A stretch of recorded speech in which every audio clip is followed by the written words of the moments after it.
when leaders were coming in to benchmark with the SPG hotels, they actually made the comments that you can feel the culture of safety in our hotels. Hi everyone, I'm Elizabeth Swan. I'm Tracy O'Rourke. And we're with GoLeanSixSigma.com, and you're listening to the Just in Time Cafe podcast, where we bring you fabulous apps, books, and people so you can build your problem-solving muscles. And Elizabeth, we've got a brand new menu. I know, and 2 podcasts per month now. Do we get to use the fancy dining room now that we're moving on up? No, it's under renovation. Bummer! I know, but we can put whipped cream in our coffee to celebrate. Meet you in the usual spot. Sounds good.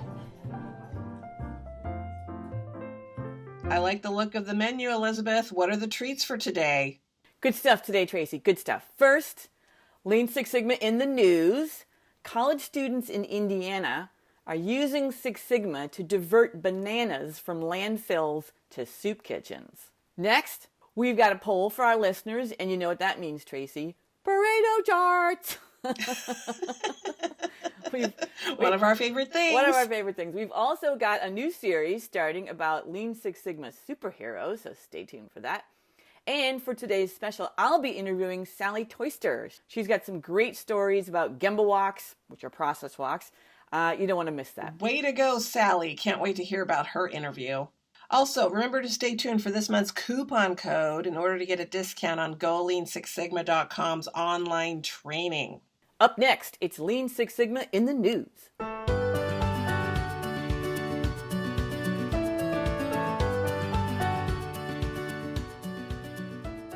Diverting bananas from landfills to soup kitchens? I confess I've never heard of banana soup, Elizabeth. No, I'm guessing that's not a big seller. But this story is a great story, Tracy. Its article comes from the Tribune-Star in Terre Haute, Indiana. The author is Jane Santucci. Ms. Santucci also writes about environmental issues, so this has got lots of great angles to it.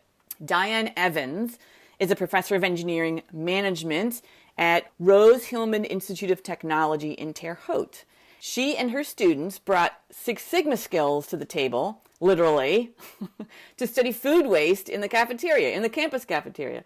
So if anyone ever complains to me again about collecting data, I'm going to tell this story. These students, they went to the campus cafeteria, they scraped leftover food into bags, and then they weighed every bag, all right? They discovered that for every 120 students, they wasted 20 pounds of food. And the root cause, which is interesting, is that students only had 45 minutes for lunch. They're in a rush. Some of that time they're spending online.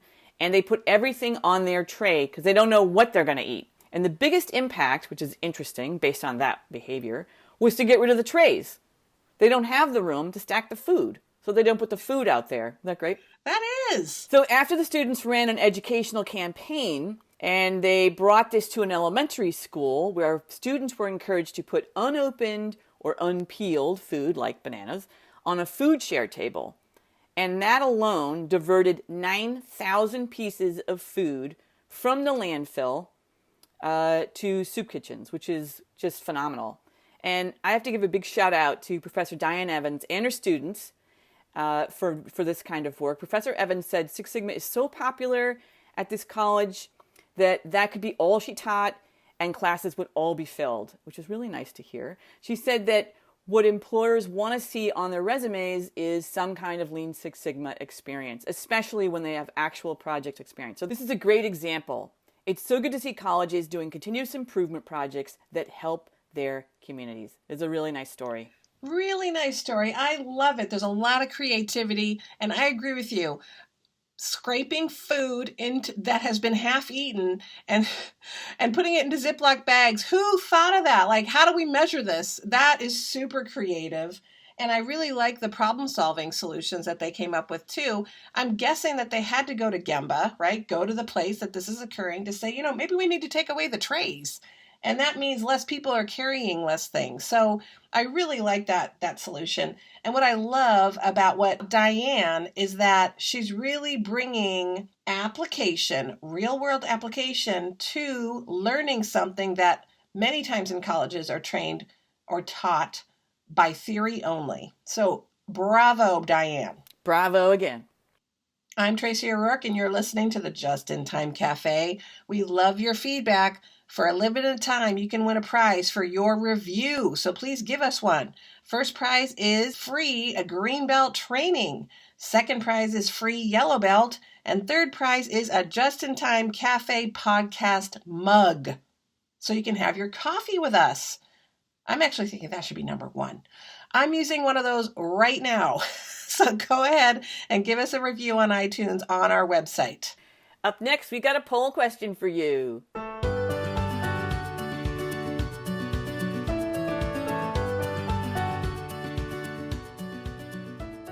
I love polls, Elizabeth. What's this month's question?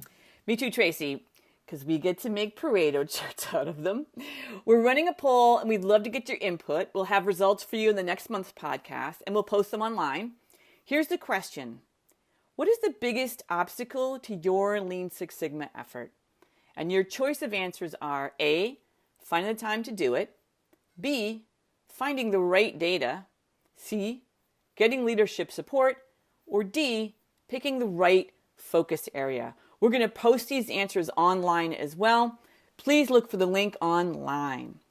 I'm Elizabeth Swan. You're listening to the Just in Time Cafe podcast. In just a minute, we'll get to my interview with Sally Toyster, the Senior Operations Leader at Marriott Hotels. But first, let's get to the coupon code.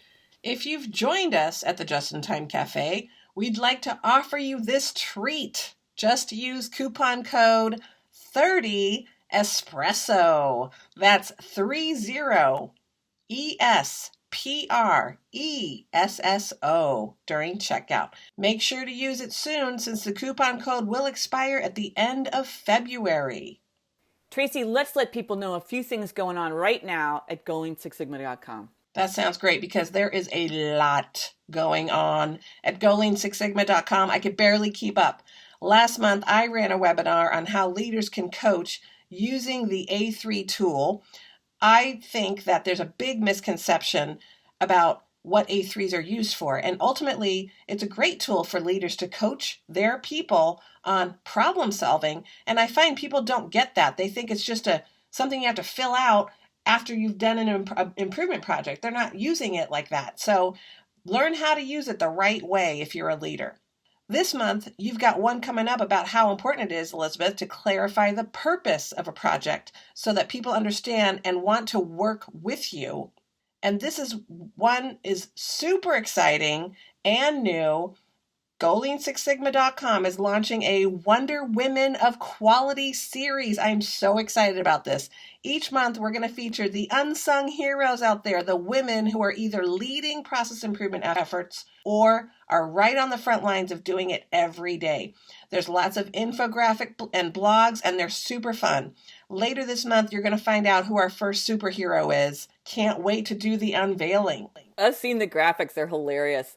What's great about this story is how many women that you and I are meeting because of it. This is happening almost daily now.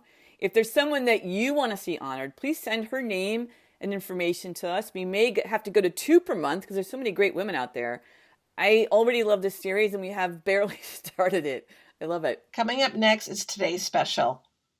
Elizabeth, give us a little preview of your interview with Sally Toyster. Sally's overseeing the Lean Six Sigma program within Starwood and helped transition it to Marriott. She has an ingenious way of training her people and going to the Gemba, otherwise known as the workplace, which is a hotel. I love where she takes them and what they find. It's a great interview. Stay tuned.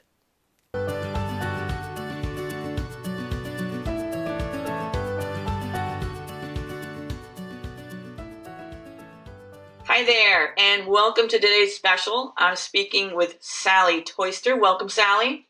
Hello. Sally is the Senior Operations Leader for Marriott Hotels in the U.S. and Canada. Before that, she held similar positions with Starwood Hotels and Resorts for many, many years. Sally's a certified Master Black Belt with more than 20 years of experience, specializing in deploying Lean Six Sigma programs that drive top-line revenue, improve margins, elevate customer experience, which is huge in hospitality, obviously. And she's a leader of sustainable, innovative process improvement programs in hospitality, service, and fulfillment industries. It's great to have you at the cafe, Sally. Thanks for joining us. Thanks for having me. Happy to be here. I'm a little jealous. Sally's based in San Diego. whereas I'm on Cape Cod. San Diego, as you know, does not have 2.5 feet of snow right now. Right, Sally? No, we're complete opposite. So, Sally, I don't know if I ever asked you this, but how did you get your start in process improvement? What got you going? How'd you get the bug? I actually am one of those rare breeds where I got the bug in college. My degree from Texas A&M is in production and operations management. And so I was fortunate to have a great counselor that guided me based on what my passions of learning had been, guided me to the field. And then I had a host of professors that actually came from the industry. It was a new degree at A&M at the time. So a lot of them came from with industry, and I fell in love with it from school and then moved on with it from there. That's nice. That's close to born and bred. It's like you've got it early on. You got the bug. So just diving into where you are now. Marriott recently bought Starwood, but you were present when Starwood was at basically the vanguard of applying Lean Six Sigma to hospitality. And it's kind of a perfect application since I think they had roughly 800 properties, and you had the opportunity to just replicate what worked at one hotel into all other like hotels. But that was almost or more than 17 years ago now. What was it like back then? Yeah, so we started the Six Sigma initiatives at Starwood back in 2001, and I joined on in the fall of 2005. So it was still in that just out of infancy, growing into next level stages of a program along the journey. And it was really fascinating for me coming with the Lean Six Sigma background into hotels to see how they were applying it in an environment where it really was truly focused on improving the guest experience, but also with that mindset for managing expenses and controlling cost. And so at the time when I joined in, was really looking at a change in the evolution of at the beginning, they had really deployed tons of resources out into the hotels. So there were lots of black belts at properties that had 400 rooms and higher, green belts everywhere, master black belts across the regions, really to get the exposure out there and infuse the culture as quickly as possible. In about 2005, 2006 was when we had a shift within our own structure of moving to more of an asset light strategy. New ownership groups were coming into play. A lot more questions were coming around the role and the value of certain positions. And so we did a restructuring at that time and really zoned in and focused on, okay, how do we look at those projects that are going to have high impact to the organization? And started focusing on things like a workers' comp initiative, which we referred to as Be Safe. That how can we then deploy that across all of our hotels? Looking more at our global expansion, how do we partner with our global counterparts to replicate these projects that had large impact for the organization all across the hotels? And that was really kind of the shift in 2005 that was happening. And it continued to evolve as things happened within the industry or within the organization to continuously make sure the tools that we were applying from Lean Six Sigma had relevance to the business and was meeting the business need. And so we just continued to evolve and grow that as time went on to where we are today and with the merger into Marriott. So you just mentioned Be Safe, and I know that was huge. Can you describe that a little bit? Sure. Be Safe actually is a workers' compensation-based program that really focused in on mindset and behaviors with the associates. From an accident prevention standpoint, what do we do to help prevent accidents from happening? And then once an accident does happen, in that unfortunate case, what is the process in which we respond to it? And how do we connect with the associates to make sure care is managed properly? And then on the back end, how do we best manage claims with our partners within the workers' comp arena, all with that goal of decreasing the time that an associate is out of work, and how do we get them to return to work quicker once an accident And that had a big impact, didn't it? I mean, you really had huge measurable results. We had an incredible results. And in fact, it's one of the showcase projects that has come through the merger with Marriott. And Marriott couldn't wrap their hands around how are our SPG branded hotels performing so much better than in the Marriott environment around workers' compensation. And so it was actually one of the first projects that were implemented with the merger and transition, and Be Safe is now rolled out to all of the Marriott hotels. That had to be And a huge sense of pride. Yeah, it was wonderful. And it was really fascinating looking back when you talk about sustainability of a program. So we did that program back. It was one of the early 2000s projects that rolled out, and you track the results, but it became so embedded and baked into our DNA. You didn't track the results as you would, 15 years later on a project. But we did go back and look at the history to see, okay, how well did we sustain this from a workers' comp claim and accident severity. And when we did the exercise to tell the case within the Marriott world, it was fascinating to see for 10 years our performance had stayed flat with an incredible average on workers' compensation claims. But for 10 years, that well within the control limits. Just didn't move. The needle didn't move. It did not move for 10 years. It truly showcased the fact that our new processes were baked into the DNA of the SPG branded hotels. I really love that example on a lot of levels because one, it obviously kept people on the job, fewer days off the job due to injury. It also reduced the cost of workman's comp. But first and foremost, people weren't getting injured. It was good for people's health. It was such a great win. Absolutely. And when leaders were coming in to benchmark with the SPG hotels, they actually made the comments that you can feel the culture of safety in our hotels. Can you give like a one palpable example of like, what did you change? What does someone do differently that makes them not get hurt? So it was all about bringing awareness to what causes accidents. And so, of course, we did a Pareto and said what were the top contributing incidents of accidents for our associates. And that's where we found it was slip and trips, there were bend and reach issues. And so addressing those within the work environment, how can we then educate our associates around what to do and how to overcome those elements that are contributing to slip and trips. So if you're walking through the kitchen and you see water on the floor, do you keep walking by? No, but what can you do as an associate? And it was simple things of making sure you have the wet floor signs around all over the place so you didn't have to go and look for it. If you're in the kitchen and that's a high spill area, if you see a spill, you can turn around within 5 feet and find a wet floor sign, place it, and bring that awareness to the other associates around you to help prevent a slip and trip accident. So it was all about educating the associates of actions they could take and how to spot and see potential injury elements. We implemented in housekeeping a stretch program in their morning stand-up so that before they even go into the work environment, we've had them working and moving their body parts so that they're stretched out before they start going and changing beds and bending and reaching in the bathrooms to clean the spots. So it's all about that education and awareness and really making it part of their daily behavior. I love that because the reality is, in the case of housekeeping, they're really doing a lot of lifting. And I never thought so hard about that as when you guys switched to having heavenly beds.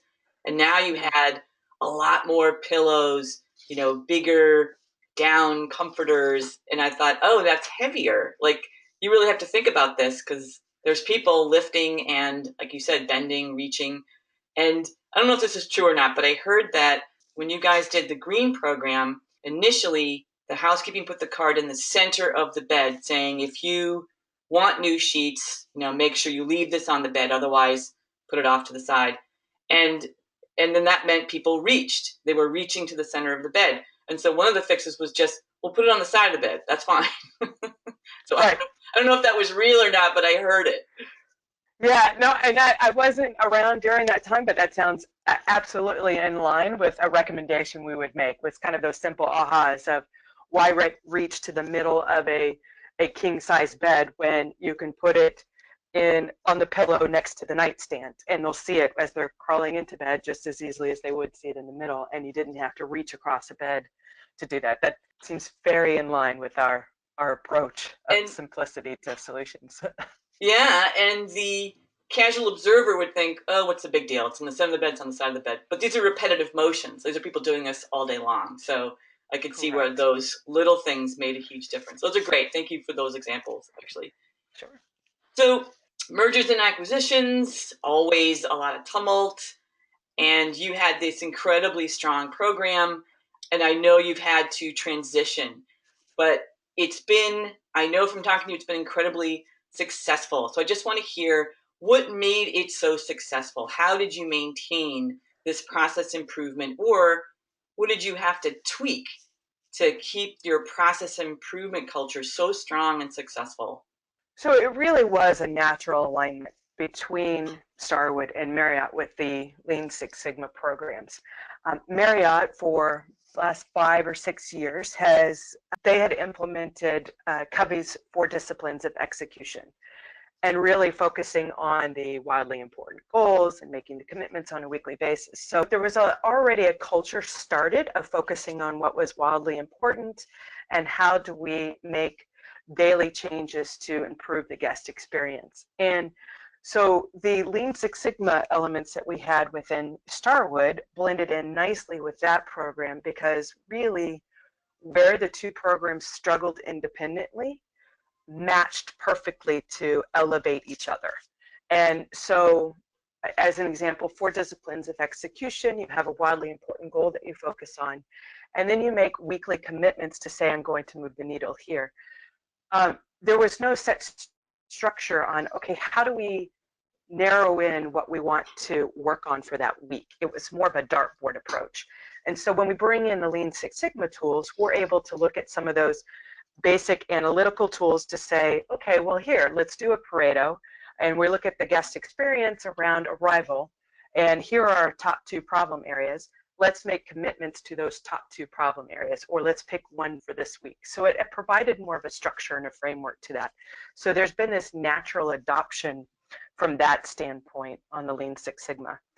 And then the other program that we offer up, which we call Lean Hotel Operations, which is our program that we have in place where we have a team of master black belts, Lean Six Sigma experts, as well as operational leader experts. They've all held positions in the hotels. They conduct deep dive visits into the hotels. And so there too was also a natural fit because there was an interest in that. It was a new program that they've used some external consultants for and had success with, but now they have their own internal program with people who came from hotels and really truly understand hotels. And so we've conducted a few of those now, and we've had some really early quick wins, and the program is taking off quite nicely from the Marriott side there.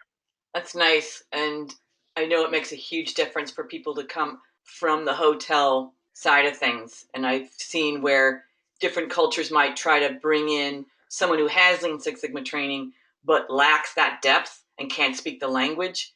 And you really need both. And ultimately, great to have them in one person. Right, and it definitely is. It is an advantage that we have, and that comes from the history of the program that we had from Starwood. So, a lot of the members of the team have been, from the company from near the beginning. Yeah, yeah, which is huge. It's incredible staying power and longevity. Yeah. So I know you've been tweaking how you train people, and it's gotten a little more. I think the phrase that the industry uses is "go to the gemba" or "go to the workplace." Can you describe a little bit about how you train people? Sure, absolutely. And that's, this is something over the last couple of years that we've really zoned in on. And our first of all was to find what was our goal and our objective by having operational leaders go to Six Sigma training. And one of the core values that we had out of that was we want them to use it, right? We want them to not just have a core knowledge base and a theoretical understanding of Lean Six Sigma, but how do they practically apply it in their operational roles to really truly make a difference on their operational performance, whether that be financial or looking at capturing some ancillary revenue or improving the guest experience. And so we were finding that as they were going through class, we didn't really have a high success rate of our attendees using the tools when they returned to the hotels. And we do have an internal certification program, and our internal certification, the way you get certified is actually proof of use of the tools. And so our certification rate was dropping now below 20%, which was a huge red flag to us that, okay, the way in which we're teaching, we're not setting them up for success for that core metric of using the tools of Six Sigma. And so we really did more of that flipped learning approach to, okay, instead of just teaching them the theories and giving them a few exercises, how can we put them in the Gemba and have them practice the tools in the classroom? And our classes are conducted in our hotels, so we're already there. We're already at our Gemba. Yeah. And so what we started to do is, okay, let's break down all the activities we do. And instead of doing simulations in the classroom, where can we put them in the environment to learn that? And so two activities that we implemented right away that have had great success. The first was we actually do a live 5S activity while we're in training. And so we'll find smaller spaces like linen closets, or in the kitchen, we might find storage areas within the kitchen, different areas in banquets, smaller spaces, with the target of in an afternoon with 5 to 6 people. Let's do a 5S activity. And so the hotel provides us a leader of the area, and the hotel actually selects the location. And so instead of teaching through simulation 5S, we actually teach through doing a 5S activity in the hotel. No, and then the second tool we do is we actually do Gemba walks. And so we do a quick 10-minute teach in the classroom about what a Gemba walk is all about, and then split out in teams of 2 and go to different areas within the hotel. And for our Gemba walks, we always start with the lens of the guest. And I'll use the example of, room cleanliness is a core metric for us in hotels, obviously. And so we say, okay, as a guest, what do I expect and how do I define a clean room? And so we'll go on a walk with members in the class and say, okay, I'm a guest that's checking into my room. So what do I see as a guest when I walk into the room? Is it clean? If it's not clean, why would I do it? What do I see that makes it seem not clean? Is it dust? Is it wrinkled linens? Things like that nature. And then we physically will do the walk to see what is contributing to those issues. So as an example, the dust. Do they have the right supplies on the cart? If they don't have the right supplies on the cart, let's go walk down to where they stock the carts. How are they stocking the carts? Is there a process opportunity here?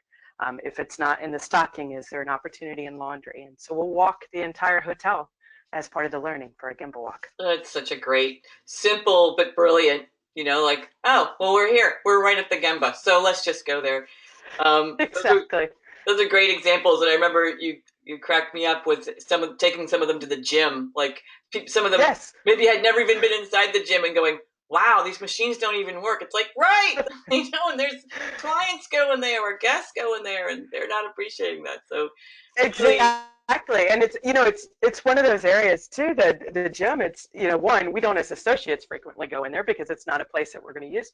But as a guest, you're in there. The last thing you're not thinking, oh, this treadmill didn't work. Let me go make a phone call and let them know. You're hopping off and going to the next treadmill. Yeah. Or if they're all full, you leave, right? And now you're upset that you didn't get workout in. So it's a great area for the gym to do. But there's so many opportunities right there. Such a great example. Thank you for that. And just thank you for making it real. It's so interesting to hear how these things happen. And probably every one of our listeners has been in a hotel. So it's really relatable in terms of, oh, what a great way to learn this stuff. So thank you for that.